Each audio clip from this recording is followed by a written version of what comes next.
What's up, fellas? We're working day and night, so it's a little bit late start today, but we're gonna start on some wiring. We're waiting on some few parts. We need another set of plug wires.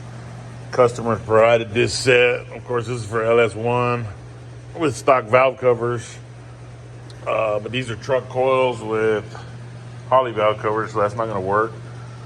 This is why I don't let customers supply parts. Like, he came and brought this as well. That's for an LS3 style heads. So, I mean, we could have used some of it, but the intake was no good to use.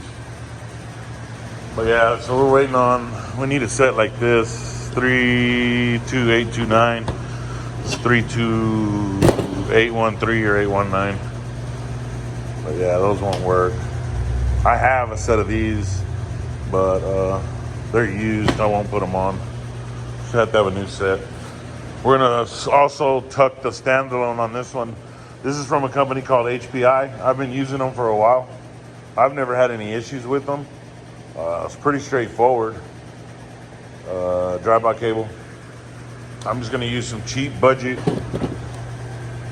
injector adapters, LS1 or whatever you want to call it, to EV6 or US car, whatever else they want to call it.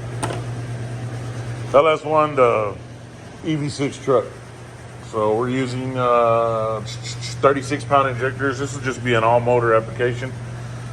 370/60. It's cut a little bit, 30 over. 580-ish lift cam. Not too much duration. 228, 232.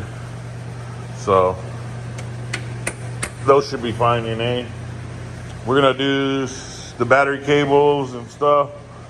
I keep all battery cables from motors and stuff that I pull out, so we can modify and install those when we start doing the wiring. But yep, I'm gonna start doing the wiring on this one. I'm gonna take a time lapse of me tucking that harness, getting it all sensors plugged in, and we'll see how it looks afterwards.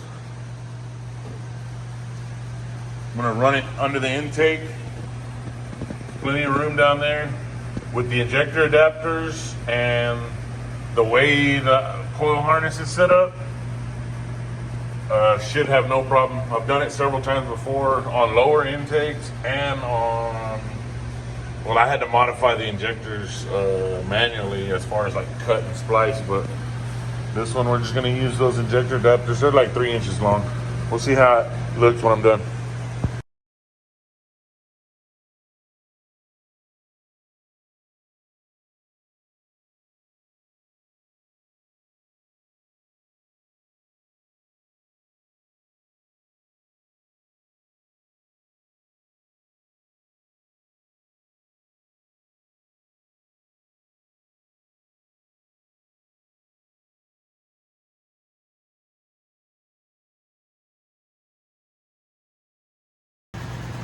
So yeah, the standalone is in.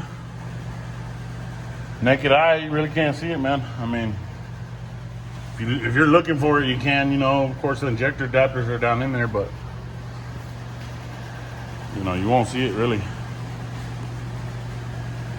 I like to put Tessa tape on anything that's showing, like especially these later. I Tessa tape all that. It looks a little better. Probably do that one too. But yeah, the harness is in. I took the coil connectors under there. All the injector adapters are under there.